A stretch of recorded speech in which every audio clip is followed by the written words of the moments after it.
Saan kaya natulog to? Malamang may iwas sa akin to. Sinapagbuntongan ko na naman niya. Ay, mabuti na rin yan.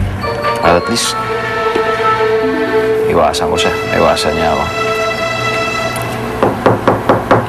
Kenneth? Oh, Kenneth. Pare. Oh, ano? Ha? Ay, mga pala.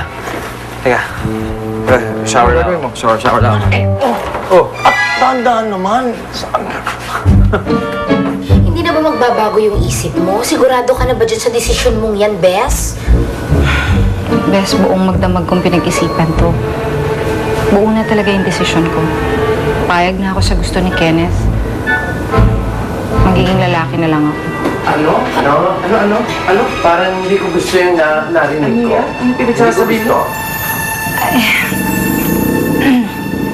Mga aunties, di ba sabi niyo naman na susuportahan niya ako kung ano man ang mga pagdidesisyonan ko, di ba? Ano porke? Parang baliktad. Hoy, Pumpkin! Pag-isipan mo mabuti yan. Pagka nagpakalalaki ka, risk ka na move up. Hindi na putok ang test mo. Paano kung naglalakad ka dyan? Nakilala ka? Paano kung bigla ka na lang damputin ng pulis? Mother Mia, hindi ko yata matitake yun. Ang makulong ka?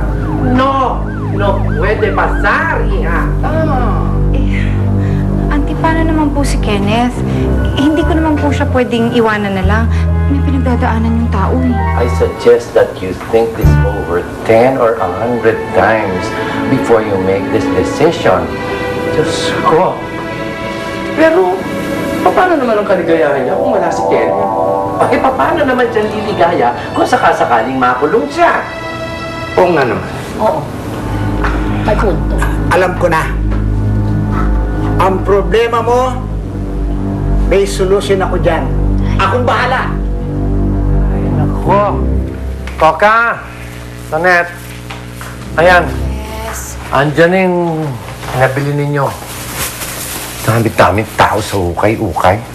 Pero I'm sure kakasya naman at magugustuhan ni Tonet itong pinamili namin.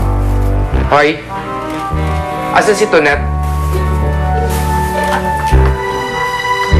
Hoy! Mama Monchan! Nasaan ang pamangkin ko? Sa bagay, alalang-alala naman sa yung Tita Marita mo. Aray. Tinawagan pa nga ako para puntaan kayo. Di lang ikaw. Kakaiba talaga si Tita. Pati nga si Tonet tinawagan para check-in ako eh. Teka. Speaking of Tonet, ano naman nangyari dun sa ano mo? Sa mission mo napapayag mo na ba siya sa plano mo? Hindi pa. Ako, hindi ko na alam talaga ang gagawin ko sa tao yan. Puno na ako dyan, pare. Alam mo, sinubukan ko na lahat.